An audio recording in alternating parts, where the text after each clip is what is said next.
اسلام آباد کی ایک مقامی عدالت نے نور مقدم کے قتل کے مرکزی ملزم ظاہر جعفر کو سزائے موت تو سنا دی، لیکن اصل سوال یہ ہے کہ کیا اسلام آباد ہائی کورٹ اور سپریم کورٹ بھی ملزم کی جانب سے اپیل کی صورت میں سزا کے فیصلے کو برقرار رکھ پائیں گی؟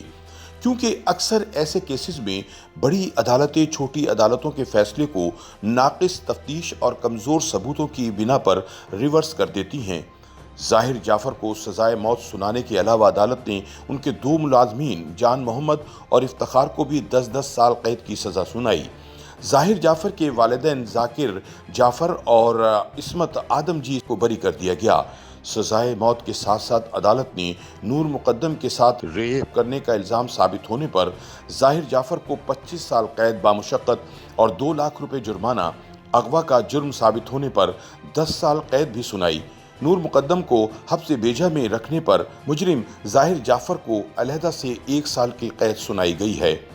ایڈیشنل سیشن جج اطہر ربانی نے مقدمے کی سماعت مکمل ہونے کے بعد 22 فروری کو فیصلہ محفوظ کیا تھا، جو 24 فروری کو سنایا گیا۔ یاد رہے کہ ظاہر جعفر نے 20 جولائی 2019 کو اسلام آباد کے رہائشی نور مقدم کو سفاکی سے قتل کرنے کے بعد اس کا سر دھڑ سے علیحدہ کر دیا تھا۔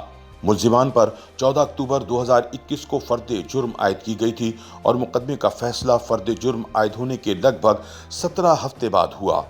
عمومی طور پر پاکستانی عدالتوں میں قتل کے مقدمات کا فیصلہ اتنی جلدی نہیں ہوتا، تاہم اس مقدمے میں اسلام آباد ہائی کورٹ نے ٹرائل کورٹ کو 2 ماہ میں مقدمے کا فیصلہ سنانے کا حکم دیا تھا۔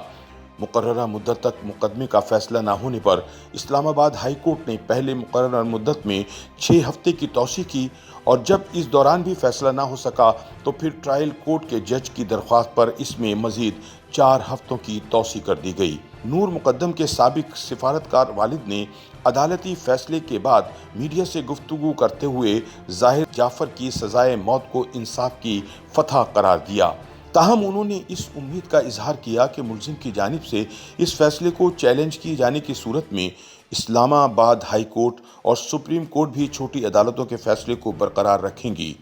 نور مقدم قتل کیس کے آغاز سے ہی ایک بات تو واضح تھی کہ یہ مقدمہ جتنا عدالت میں لڑا جانا تھا، اس حوالے سے اتنی ہی بحث سوشل میڈیا پر بھی کی جانی تھی۔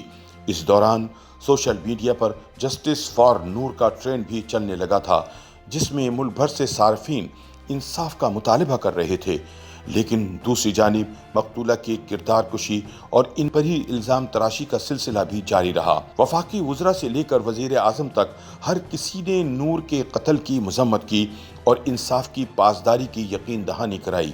عمران خان کی جانب سے اس قتل کا نوٹس بھی لیا گیا اور پولیس کو سائنسی بنیادوں پر تفتیش کرنے کا کہا گیا۔ نور مقدم کیس میں ملزمان کے جسمانی ریمانڈ اور پولیس کی تحقیقات کے دوران مقدمے کے حوالے سے آئے روز نئے انکشافات سامنے آتے رہے۔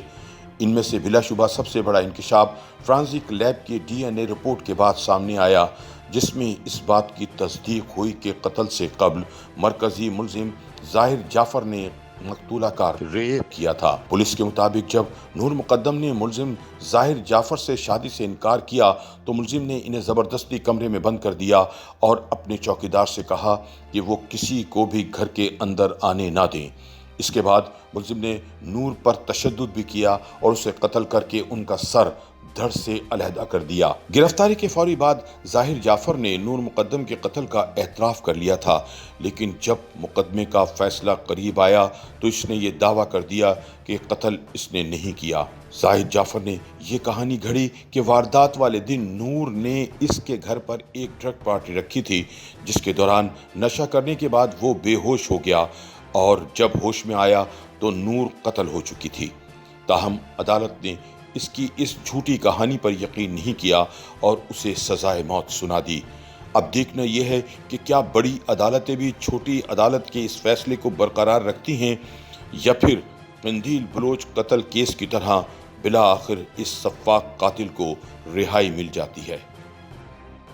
YouTube پر گوگلی نیوز دیکھنے کے لیے youtube.com کی سرچ بار میں googly news T V type کریں۔ گوگلی نیوز کے پیج پر سرخ رنگ کے سبسکرپشن والے بٹن پر کلک کرنا نہ بھولیے۔ YouTube پیج پر اپلوڈ ہونے والی ویڈیوز سے باخبر رہنے کے لیے بیل آئیکن پر کلک کیجیے۔ آپ کو ہر نئی ویڈیو کے بارے میں نوٹیفیکیشن موصول ہو جائے گا۔